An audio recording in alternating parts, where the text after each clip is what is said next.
do Senhor, por gentileza, em Lucas, capítulo 7. Lucas, Evangelho de Lucas, capítulo 7, versículo 16. Só um minutinho. Aleluia.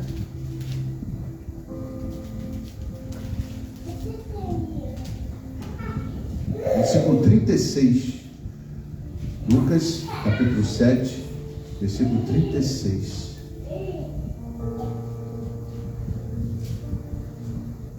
Nós vamos ler até os 50.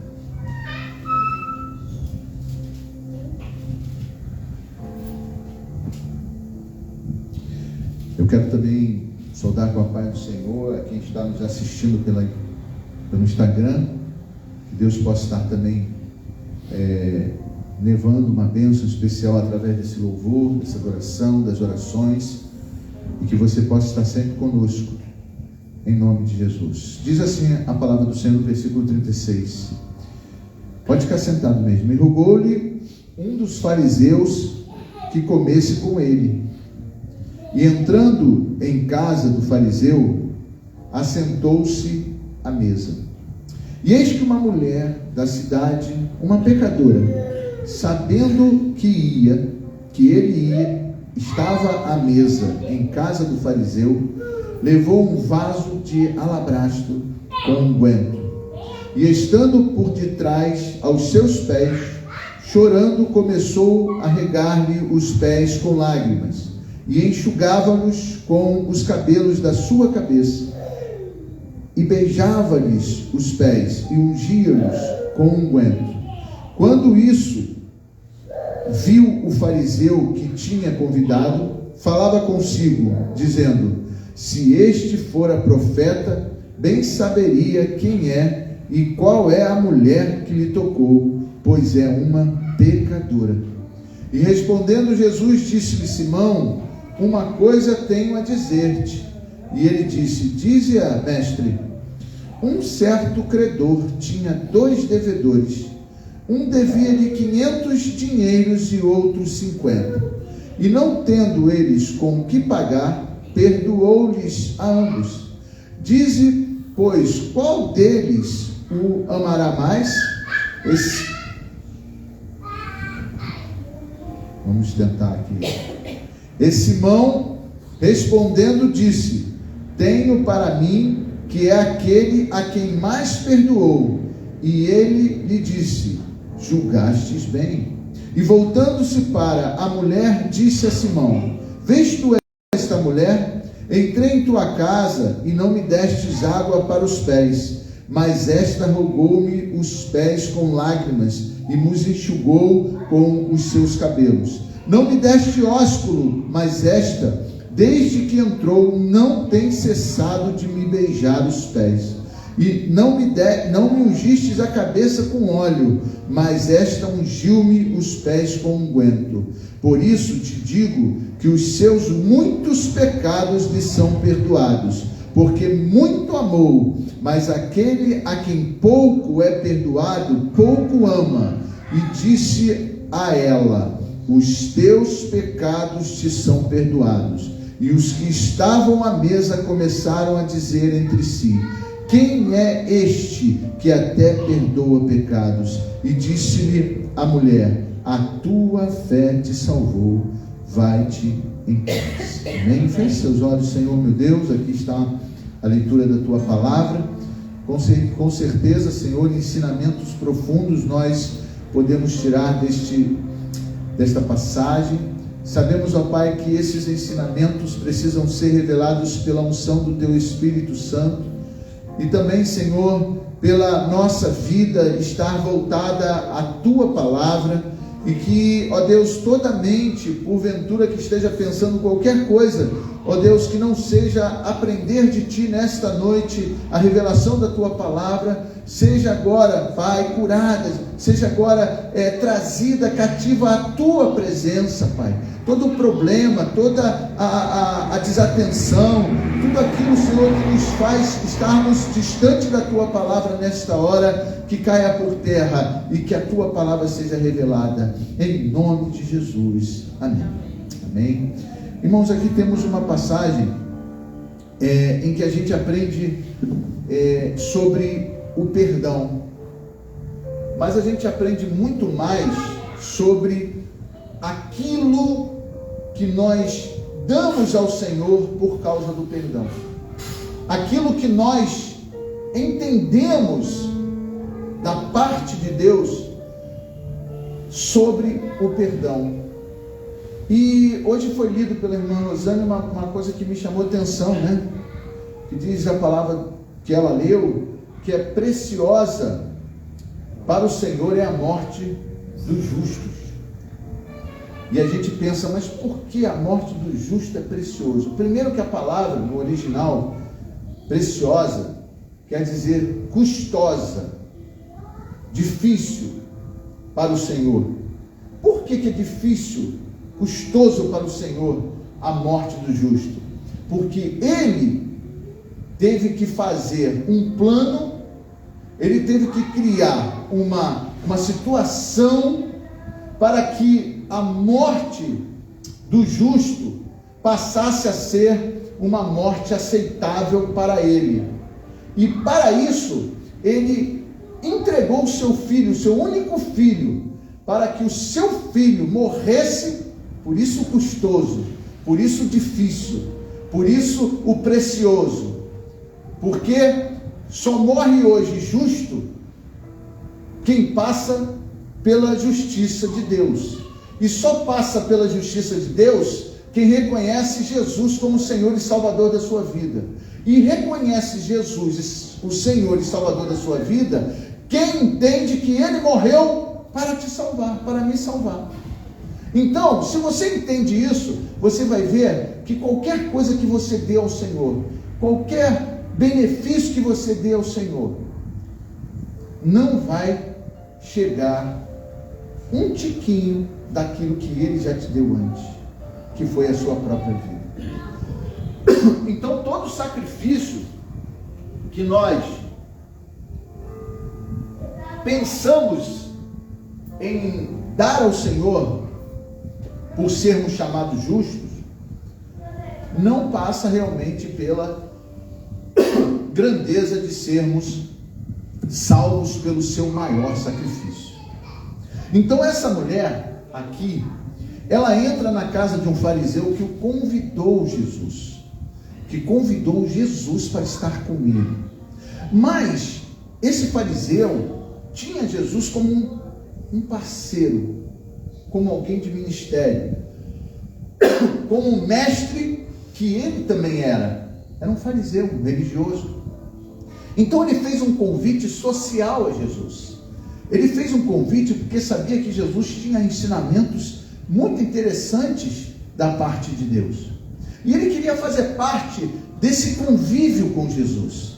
A primeira coisa que a gente entende, irmãos, é que nunca poderemos chegar em termos de conhecimento, em termos de estatura espiritual, em termos de profundidade espiritual, aos pés do Senhor Jesus. Porque o Senhor Jesus não é nosso parceiro. O Senhor Jesus não é apenas um companheiro.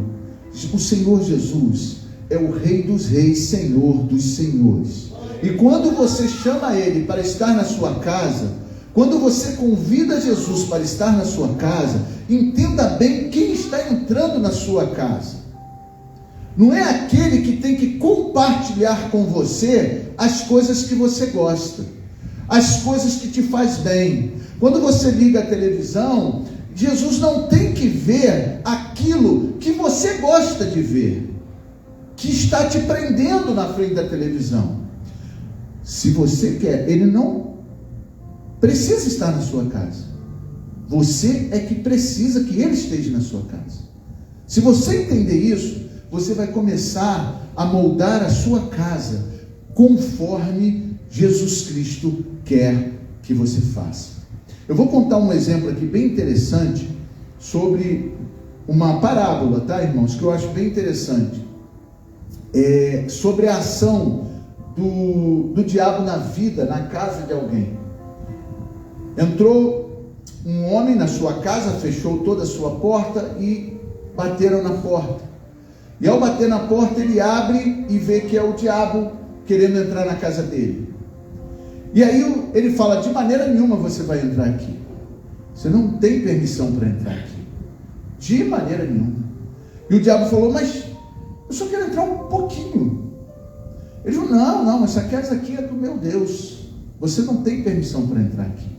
Ele falou: olha só, eu só quero entrar só botar a ponta do meu nariz. Ponta do nariz só? Só a ponta do nariz, não quero mais nada, só a ponta do nariz. E ele pensou, o que uma ponta do nariz do diabo pode fazer na minha casa de mal, né? Aí ele falou: tá bom, só a ponta do nariz. Aí o diabo fez assim, na porta dele fez assim, entrou de costa, até chegar à ponta do nariz, entrou todo na casa daquele homem. Vocês entenderam isso? Tem gente que acha muitas coisas na sua casa que não tem nada a ver, mas às vezes é a ponta do inimigo, do nariz do inimigo, que já entrou de costa e está totalmente dentro da sua casa. Mas o Senhor Jesus, Ele não quer entrar nem de costas e nem com a ponta do nariz.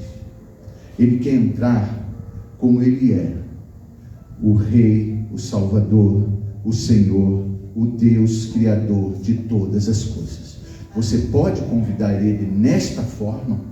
Você pode chamar: Senhor, entra na minha casa e faz da minha casa um pedaço do teu reino. Será que a tua casa é um pedaço do reino do Senhor?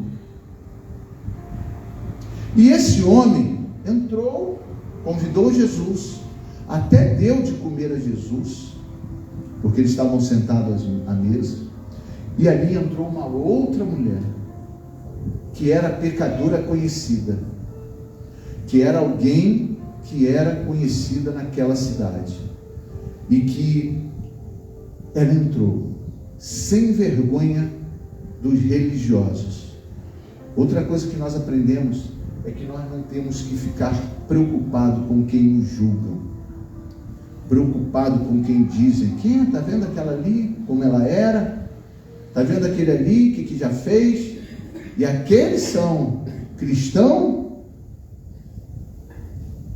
Esse homem que convidou Jesus, deixou, porque não convidou aquela mulher, mas deixou ela entrar na sua casa, teve que observar que Jesus estava deixando ela tratá-lo como Ele é, como um Senhor que perdoa pecados.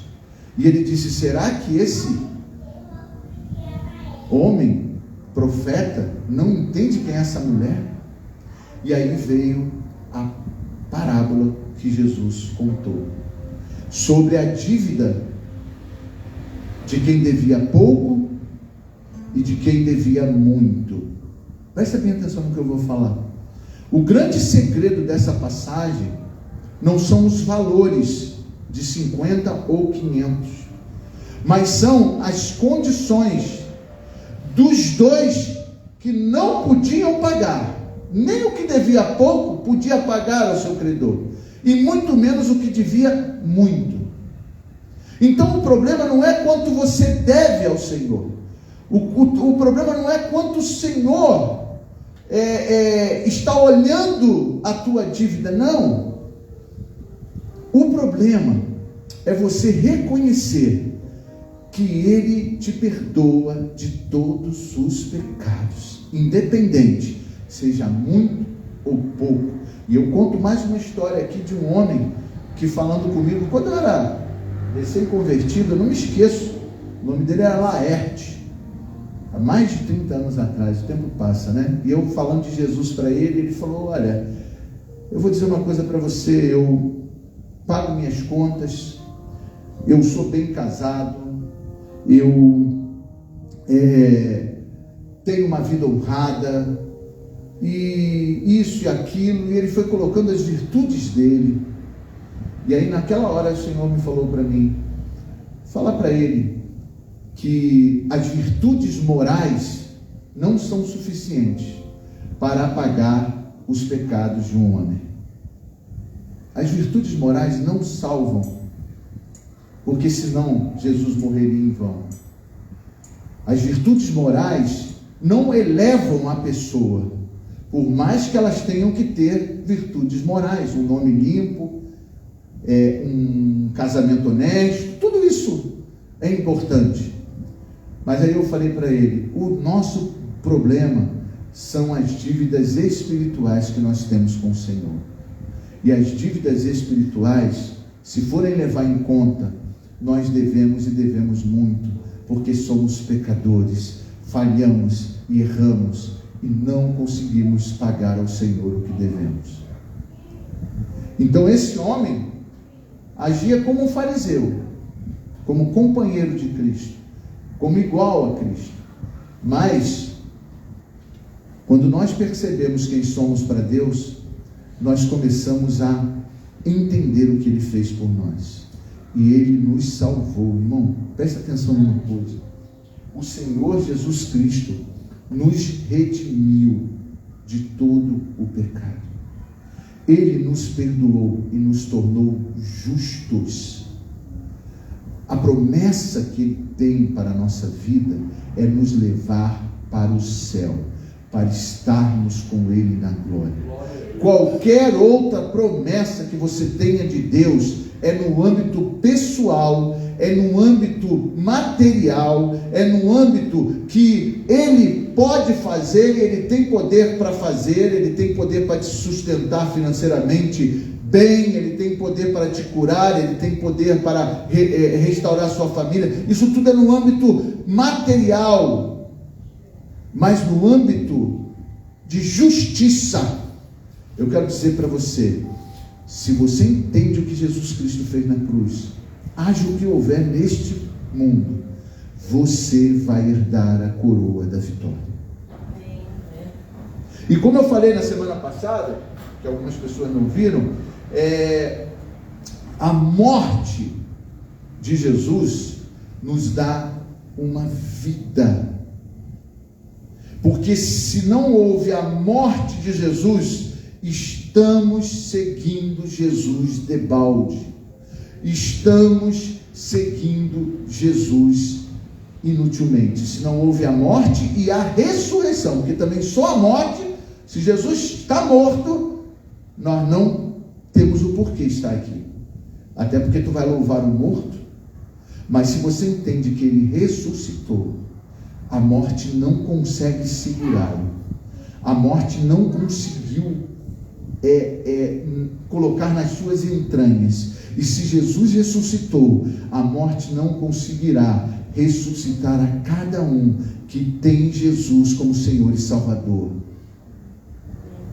A morte não conseguirá fazer com que as pessoas não ressuscitem. Eu não sei se eu falei corretamente.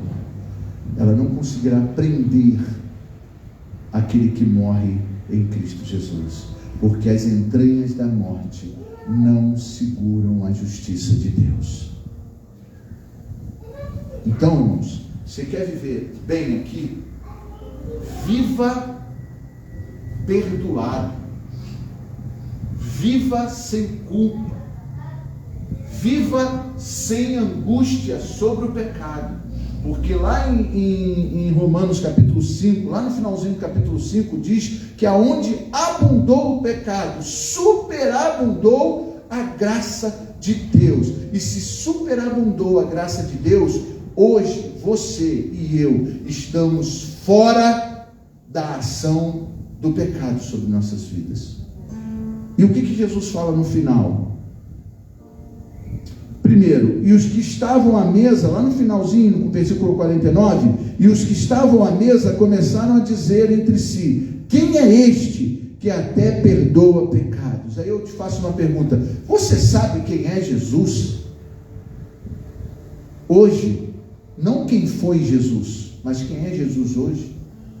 Jesus hoje é o Deus que tem um corpo glorificado, espiritual, invisível, mas é real, e Ele vai voltar, e quando Ele voltar, todo olho verá, e todo olho vai ter que se dobrar ao nome do Senhor Jesus, seja no céu, na terra, embaixo da terra. O Senhor Jesus é Senhor da tua vida, desta igreja e de todos aqueles que o confessam. E o que você tem dado para o Senhor? O que você tem dado pelo seu perdão? Depende de quanto você se sente perdoado, de quanto o Senhor mudou a sua vida. Eu quero dizer mais uma coisa, irmãos, para a gente ir já encerrando. Tem pessoas que não percebem, mas elas ainda não nasceram de novo. Elas não são uma nova criatura. Você quer entender o que Cristo fez por você? Ele fez você nascer de novo. O Espírito Santo de Deus fez você uma nova criatura. Onde para você estar envolvido com o pecado era normal, hoje já não é mais. Onde falar palavrão, mentir, roubar, se prostituir era normal, hoje não é mais. Porque se você acha ainda que é normal e que não tem nada a ver o fato de que você não mudou, tem alguma coisa errada. Porque você precisa ter a mudança de Deus na tua vida. Eu quero dizer mais uma coisa para você. O Espírito Santo não está no teu corpo pela fé. Presta atenção no que eu vou falar. O Espírito Santo não está no teu corpo pela fé. Você não pode dizer assim: eu tenho o Espírito Santo pela fé. Eu creio que eu tenho o Espírito Santo pela fé e acabou, ninguém vai me tirar. Não adianta. O Espírito Santo é uma pessoa, e essa pessoa está dentro de você, mudando a tua vida.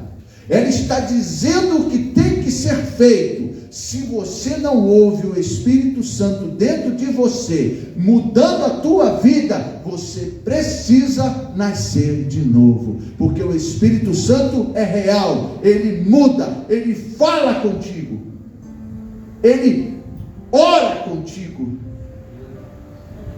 ele desperta você do risco do pecado. Ou você acha que a oração que você faz a Deus do Pai Nosso, né? Pai nosso que está no céu, santificado seja o teu nome, venha a nós ao teu reino, seja feita a tua vontade, assim na terra como no céu, perdoa os nossos pecados, nos livre da tentação. Irmão, todos nós somos propensos a pecar, mas nós não vamos cair se dermos ouvidos à voz do Senhor que está dentro de nós. Então você não tem o Espírito Santo por fé, você tem o Espírito Santo por experiência. Ele testifica que somos filhos de Deus. E Ele muda a nossa vida, e nós não sabemos onde estaremos, porque todo aquele que é nascido de Deus é como o vento, que sopra num canto, sopra no outro, porque Ele nos guia. Você tem sido guiado pelo Espírito Santo? Sermos de Deus é muito mais do que estarmos na igreja. Sermos de Deus é termos a nossa vida mudada. E outra coisa, com perseguições. Outra coisa, com dificuldades, sim. Com lutas, sim. Mas com alegria, porque o Senhor vai voltar. Louvado seja Deus. Esta noite eu quero que você pense bem. Como você está recebendo Jesus na sua casa? Pense bem, o que você está dando para Jesus do seu coração? E pense bem, qual é a recompensa que você tem dele? O que você tem buscado dele? Não busque muita coisa. Se você tem o que comer, o que se vestir, se sustentar e morar, tem-se por satisfeito.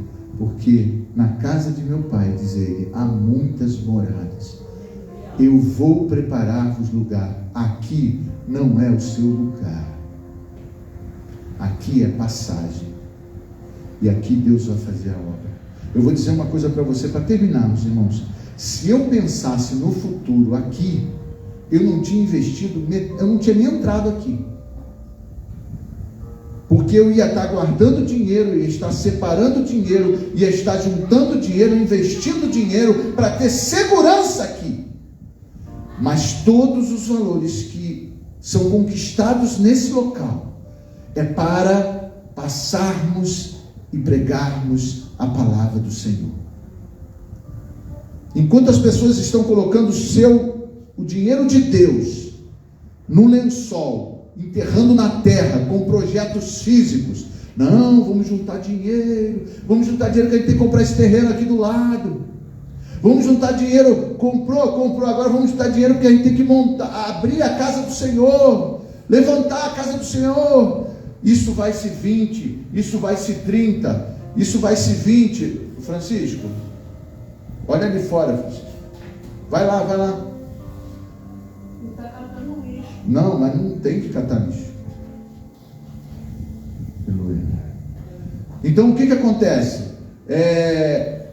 Não adianta você precisar. Você não pode simplesmente. Você precisa entender a grandeza de Cristo na sua vida.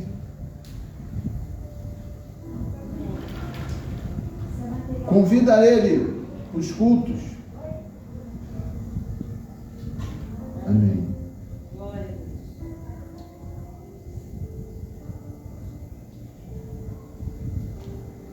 Amém. Irmãos, Deus, Ele age poderosamente na nossa vida. E se alguém quer verdadeiramente ter uma comunhão com Deus, precisa entender o que Deus fez na sua vida. A religiosidade não te leva em uma comunhão com Deus, mas a adoração, o louvor, a dedicação à sua casa, à sua obra, te leva à comunhão com Deus. Amém, em nome de Jesus. Vamos ficar em pé nesse momento?